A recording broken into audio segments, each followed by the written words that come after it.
Oh Ramadan, oh Ramadan, Ramadan, Ramadan, Ramadan. الحمدللہ وکفا وسلام علی عبادہ الذین اصطفیٰ۔ عزیز ساتھیو، حضرت سلمان فارسی رضی اللہ تعالیٰ عنہ کی روایت کہ اللہ کے رسول صلی اللہ علیہ وسلم نے ہمیں شعبان کے آخری دنوں میں خطبہ دیا۔ وہ طویل حدیث ہے جس میں رمضان کے فضائل اللہ کے رسول صلی اللہ علیہ وسلم نے بیان فرمائے۔ اس میں اللہ کے رسول صلی اللہ علیہ وسلم نے اس رمضان کے مہینے کو شہر الصبر کہا، یعنی صبر کا مہینہ ہے۔ والصبر ثوابہ الجنہ، اور صبر کا بدلہ جو ہے وہ جنت ہے۔ پھر فرمایا کہ شہر المواسات ہے، یہ غمگساری کا مہینہ ہے، ہمدردی کا مہینہ ہے، صلح جوئی کا مہینہ ہے، آپس میں میل جول کا مہینہ ہے، ایک دوسرے کے کام آنے کا مہینہ ہے، ایک دوسرے سے صلہ رحمی کا مہینہ ہے۔ یہ شہر المواسات ہے۔ علامہ اقبال نے کہا کہ درد دل کے واسطے پیدا کیا انسان کو، درد دل کے واسطے پیدا کیا انسان کو، ورنہ طاعت کے لیے کچھ کم نہ تھے کروبیاں۔ یعنی درد دل کے لیے، ایک دوسرے کے کام آنے کے لیے، ایک دوسرے کی مشکل میں ایک دوسرے کا ساتھ دینے کے لیے اللہ تعالیٰ نے ہمیں پیدا کیا ہے، ورنہ اللہ کی اطاعت کے لیے فرشتے کم تھوڑی تھے۔ اس کے بارے میں آتا ہے اللہ تعالیٰ نے عبادت کے لیے اتنے فرشتے پیدا کیے ہیں کہ آتا ہے کہ بیت معمور کا روزانہ 70,000 فرشتے طواف کرتے ہیں، اور ایک بار جو فرشتہ طواف کر کے چلا جاتا ہے پھر قیامت تک اس کا نمبر نہیں آتا۔ اب آپ دیکھیں اللہ تعالیٰ نے کتنے فرشتے صرف اس لیے پیدا کیے جو اللہ کی حمد و ثنا بیان کرے۔ ہمیں تو پیدا کیا ہے حمد و ثنا کے لیے، لوگوں کے کام آنے کے لیے، غم گساری کے لیے۔ اللہ کے رسول صلی اللہ علیہ وسلم کی زندگی میں ہم دیکھیں کہ اللہ کے رسول صلی اللہ علیہ وسلم کی زندگی کس قدر لوگوں کی غم گساری اور ہمدردی میں تھی۔ اللہ کے رسول صلی اللہ علیہ وسلم کے بارے میں آتا ہے کہ ایک بار آپ گھر آئے، بہت غمگین تھے، چہرے پہ پریشانی اداسی کے آثار تھے۔ حضرت خدیجہ رضی اللہ تعالی عنہا نے پوچھا کہ کیا بات ہے، آپ اتنے اداس، اتنے غمگین کیوں ہیں؟ آپ صلی اللہ علیہ وسلم نے فرمایا کہ خدیجہ، ایک قافلہ آیا ہے، اس قافلے کے لوگ جو ہے مفلوق الحال ہیں، ان کے پاس بدن پر کپڑے نہیں ہیں، بھوکے ہیں، اور میرے پاس کچھ نہیں ہے کہ میں ان کو دوں، میں ان کی تکلیف کو، ان کی بھوک کو، ان کی حاجت کو کیسے رفع کروں؟ میرے پاس تو کچھ نہیں ہے۔ حضرت خدیجہ رضی اللہ تعالی عنہا نے اپنا مال جو ہے اللہ کے رسول صلی اللہ علیہ وسلم کے پاس لا کر رکھ دیا اور کہا اللہ کے رسول صلی اللہ علیہ وسلم یہ مال آپ کا ہے، آپ اسے جیسے چاہیں خرچ کریں۔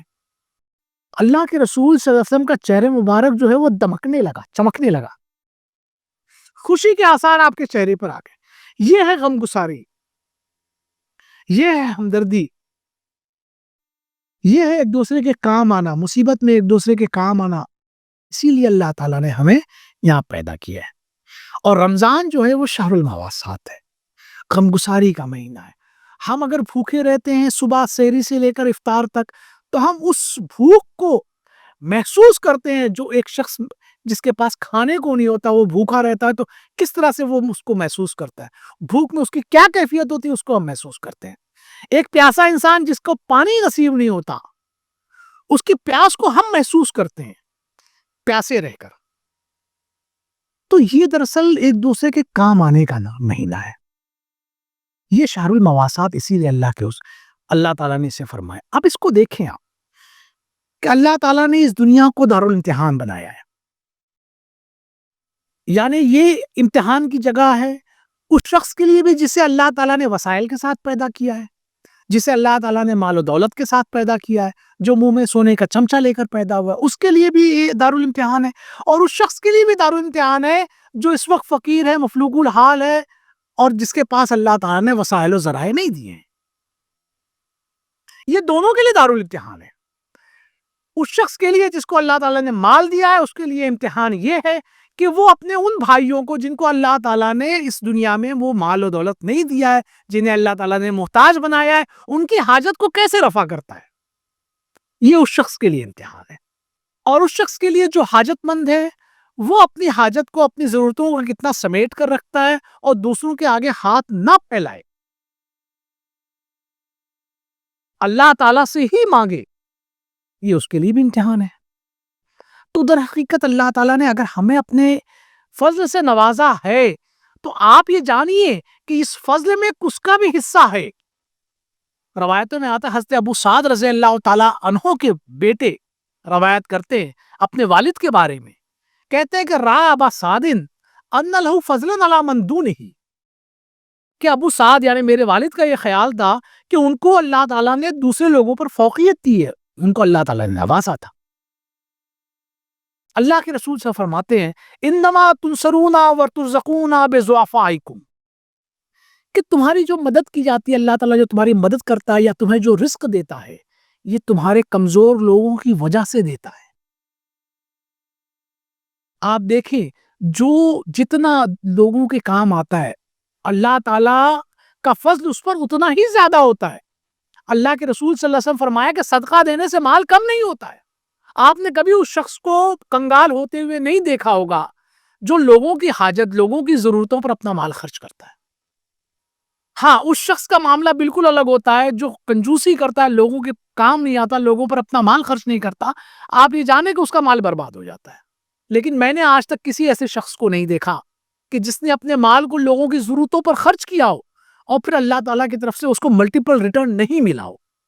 تو ہم لوگوں کے کتنے کام آتے ہیں، ہمارا مال لوگوں کے کتنے کام آتا ہے، ہمارے مال میں اللہ تعالیٰ نے ہمیں کسی اور کے رزق کا سبب بنایا ہوا ہے، وسیلہ بنایا ہوا ہے، ذریعہ بنایا ہوا ہے، اس کا رزق اللہ تعالیٰ ہمارے توسط سے اس کو پہنچانا چاہتا ہے۔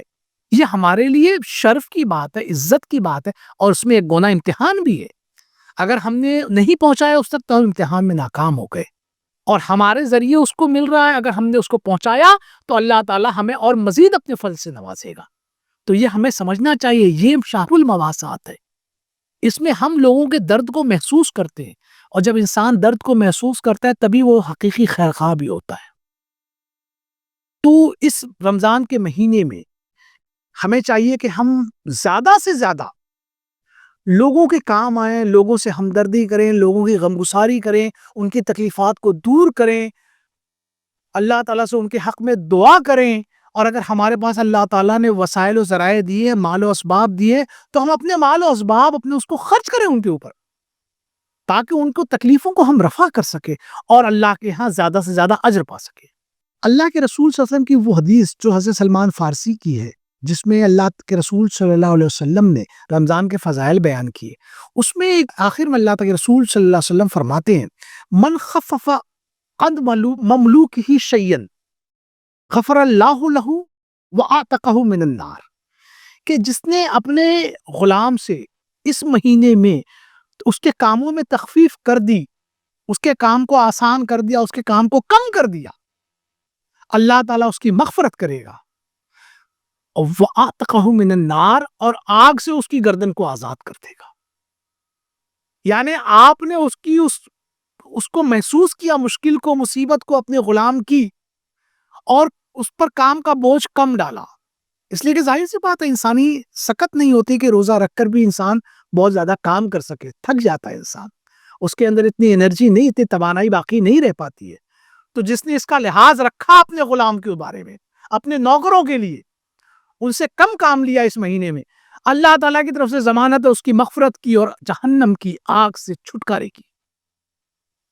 یہ ہے ایسا چیز، ہمیں اس کو ہمیشہ یاد رکھنا چاہیے کہ اگر میں نے اپنے نوکر سے، اپنے ملازمین سے میں نے کم کام لیا اس مہینے میں، تو ہو سکتا ہے کہ مجھے کم نفع ہو مال کے اعتبار سے بظاہر، لیکن میری گردن جہنم سے آزاد ہو جائے گی، اللہ تعالیٰ میری مغفرت فرمائے گا، مجھے جنت دے دے گا، تو یہ کوئی گھاٹے گا نہیں، یہ تو نفع ہی نفع کا سودا ہے۔ اللہ تعالیٰ سے دعا ہے کہ اللہ تعالیٰ مجھے اور آپ سب کو لوگوں کے کام آنے کی توفیق عطا فرمائے، ان کے مصیبتوں میں، ان کی تکلیفوں میں ان کے ہمیں شامل حال ہونے کی توفیق عطا فرمائے۔ وآخر دعوانا ان الحمد للہ رب العالمین۔ Oh Ramadan.